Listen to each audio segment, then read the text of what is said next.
पृथ्वी की उत्पत्ति के बारे में वैज्ञानिक मान्यता है कि लगभग 5 अरब वर्ष पूर्व अंतरिक्ष में कई गैसों के एक साथ मिलने से भयंकर विस्फोट हुआ था। इससे आग का एक विशाल गोला बना, जिसे अब हम सूर्य सन कहते हैं।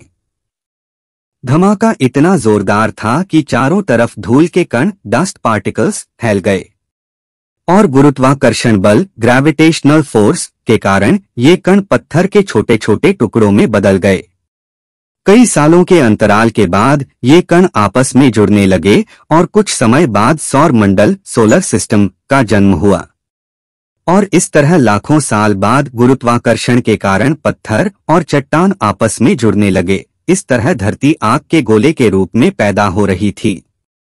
वैज्ञानिक अवधारणा के अनुसार 4.54 अरब वर्ष पूर्व पृथ्वी का तापमान 1200 डिग्री सेल्सियस था।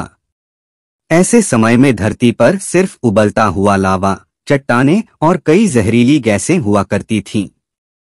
ऐसे में पृथ्वी पर जीवन का अस्तित्व होना असंभव था। पृथ्वी की उत्पत्ति के समय थिया नामक ग्रह 50 किलोमीटर प्रति सेकंड की गति से पृथ्वी की ओर बढ़ रहा था। यह गति बंदूक से निकली गोली से 20 गुना अधिक होती है।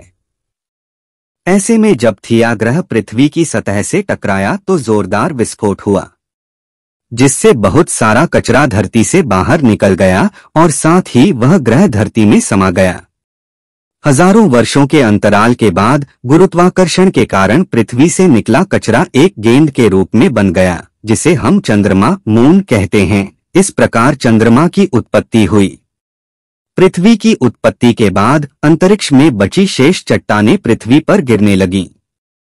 इन चट्टानों में अजीब प्रकार के क्रिस्टल होते थे, जिन्हें आज हम नमक सॉल्ट के रूप में इस्तेमाल करते हैं। आपको जानकर हैरानी होगी कि इन चट्टानों के अंदर मौजूद नमक से समुद्र का पानी बनता है।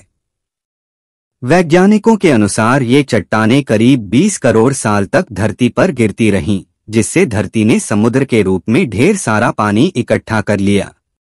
इतने पानी के लगातार जमा होने से धरती की सतह ठंडी होने लगी और चट्टानें सख्त हो गईं। लेकिन लावा अभी भी उसी रूप में पृथ्वी के आंतरिक भाग में मौजूद था और सतह का तापमान 70 से 80 डिग्री सेल्सियस तक पहुंच गया था। पृथ्वी पर वर्तमान जल लाखों वर्ष पूर्व का है। उस समय चंद्रमा पृथ्वी के बहुत निकट था, जिसके कारण उसके गुरुत्वाकर्षण बल के कारण प्राय पृथ्वी पर तूफान आते रहते थे। परंतु एक लंबे अंतराल के बाद चंद्रमा और पृथ्वी के बीच दूरी बढ़ने के कारण पृथ्वी पर तूफान शांत होने लगे।